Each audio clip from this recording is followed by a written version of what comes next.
سلسلہ کامیابی کا راستہ میں نگران مرکزی مجلس شورا حضرت مولانا ابو حامد حاجی محمد عمران اتاری مد ذلہ العالی نے مدنی پھول ارشاد فرمائے، جبکہ سلسلہ فیضان ساحری میں آپ نے دعا کے حوالے سے سیدی اعلی حضرت علیہ رحمت رب العزت کے مبارک الفاظ بھی نقل فرمائے۔ ان سلسلوں کی جھلکیوں سے جی ٹھنڈا کیجئے۔ نکاح ایک ایسا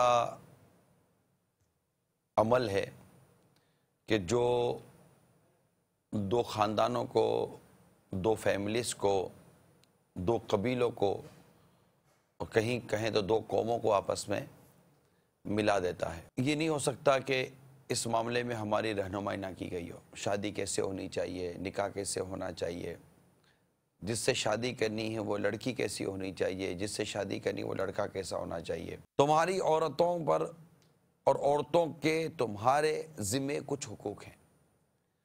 تمہارا حق یہ ہے کہ وہ تمہارے بستروں کو تمہارے ناپسندیدہ لوگوں سے پامال نہ کرائیں، اور ایسے لوگوں کو تمہارے گھروں میں نہ آنے دیں جنہیں تم ناپسند کرتے ہو۔ شوہر کے جو حقوق شریعت میں بیان کیے گئے ہیں وہ اس کی تربیت کی جائے، اور نافرمانی کے اس کو نقصانات بتائے جائیں۔ یاد رکھیے، جو جاہلوں کی طرح جو بے دردی کے ساتھ جو مارتے ہیں، بال کھینچتے ہیں، لاتے مارتے ہیں، گھوسے مارتے ہیں، پھینک دیتے ہیں، جو ہاتھ میں آتا ہے وہ اٹھا کر مار دیتے ہیں، خون خون کر دیتے ہیں، معاذ اللہ، بعض تو غیرت کے نام پر اور اپنے غضب اور غصے کے نام پر چہرہ جلا دیتے ہیں، آگ سے جلا دیتے ہیں، کوئی جلتی چیز لگا دیتے ہیں۔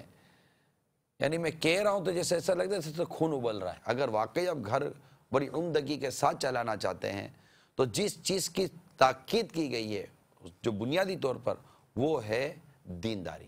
سب سے پہلے دینداری دیکھیں۔ ڈرامہ کو دیکھ کر اپنی ریئلٹی زندگی کیسے آدمی گزارے گا؟ ڈرامہ تو ڈرامہ اسکرپٹڈ ہے، اس کو تو پتہ ہے کہ یہ ہونا ہے، یہ ہونا ہے، یہ ہونا ہے، یہ ہونا ہے۔ آپ کا کیا آپ کو پتہ ہے اسکرپٹڈ؟ آپ نے تو بولا کہ وہ ڈرامے میں یوں ہوا تھا، میں یوں کروں گی تو سامنے یہ آئے گا، اس کے بعد کوئی دوسرا اسکرپٹ لکھا ہوا ہے۔ تو دونوں طرف سے جب یہ مذہبی حوالے سے سوچ بنی ہوئی ہوگی تو پراپر بیٹھے گا، اور انشاءاللہ یہ مل جل کر رہیں گے۔ ورنہ ڈائریکشن تبدیل ہے، وہ کچھ اور ماحول کا ہے، وہ کچھ اور ماحول کی ہے۔ اگر کہیں کھانے پینے میں، خدمت میں کہیں کمی کر دیتی ہے، کوتاہی کر دیتی ہے، سیدھی سی بات ہے بیوی، ملازمہ نہیں ہے۔ ایک دوسرے کے حق ادا کرنا سیکھیے، ورنہ نتیجہ یہ نکلے گا کہ لڑائی ہوگی، جھگڑا ہوگا، فتنہ ہوگا، فساد ہوگا، اور آخر کار اللہ نہ کرے گھر ٹوٹے گا۔ نگران شورا کی آمد مرحبا۔ دعا قبول نہ ہونے کی جو ایک وجہ یہ ہے کہ دعا کی قبولیت میں بندہ جلدی کرے۔ بسا اوقات ہم جو مانگ رہے ہوتے ہیں نا، ہم نہیں جانتے کہ یہ ہمارے حق میں بہتر ہے یا نہیں ہے۔ مثال صرف سمجھانے کے لیے دی جاتی ہے کہ اگر والد صاحب کو شوگر ہو اور وہ ضد کریں تو ایک سمجھدار بیٹا بھی والد صاحب کو شوگر میں مٹھائی کھانے کی اگر وہ فرمائش کرے تو اس کو مٹھائی نہیں کھلا دیتا۔ اب اللہ تبارک و تعالی ہمارے ظاہر سے، ہمارے باطن سے، جو کچھ ہم کرنے والے ان سب سے واقف ہے۔ جب ہم اس سے کوئی چیز کا سوال کرتے ہیں اور وہ ہمیں وہ چیز نہیں ملتی تو اللہ تعالیٰ تو کریم ہے نا۔ ہم تو کہتے ہیں اللہ تو کریم ہے، اللہ تو رحیم ہے، تو اس جملوں کے ساتھ پھر یہ کہنا کہ مجھے فلاں چیز نہیں ملی، فلاں چیز نہیں ملی، ناشکری کرتے ہیں۔ ہاں، ہم جانتے ہی نہیں ہے کہ ہمارا بھلا کاہے میں۔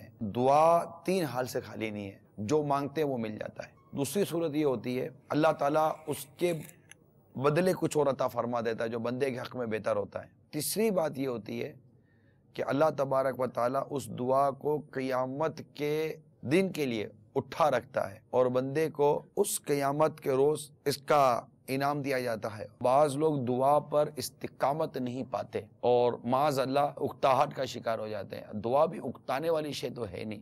قرآن پاک میں جو اللہ تعالیٰ فرماتا ہے کہ میرے بندے جب میرے متعلق پوچھے تو فرما دیجئے کہ میں ان کے قریب ہوں جب یہ مجھ سے دعا کرتے ہیں، جب یہ مجھے پکارتے ہیں، تو انہیں چاہیے کہ میری فرما برداری کریں، میرا حکم مانیں۔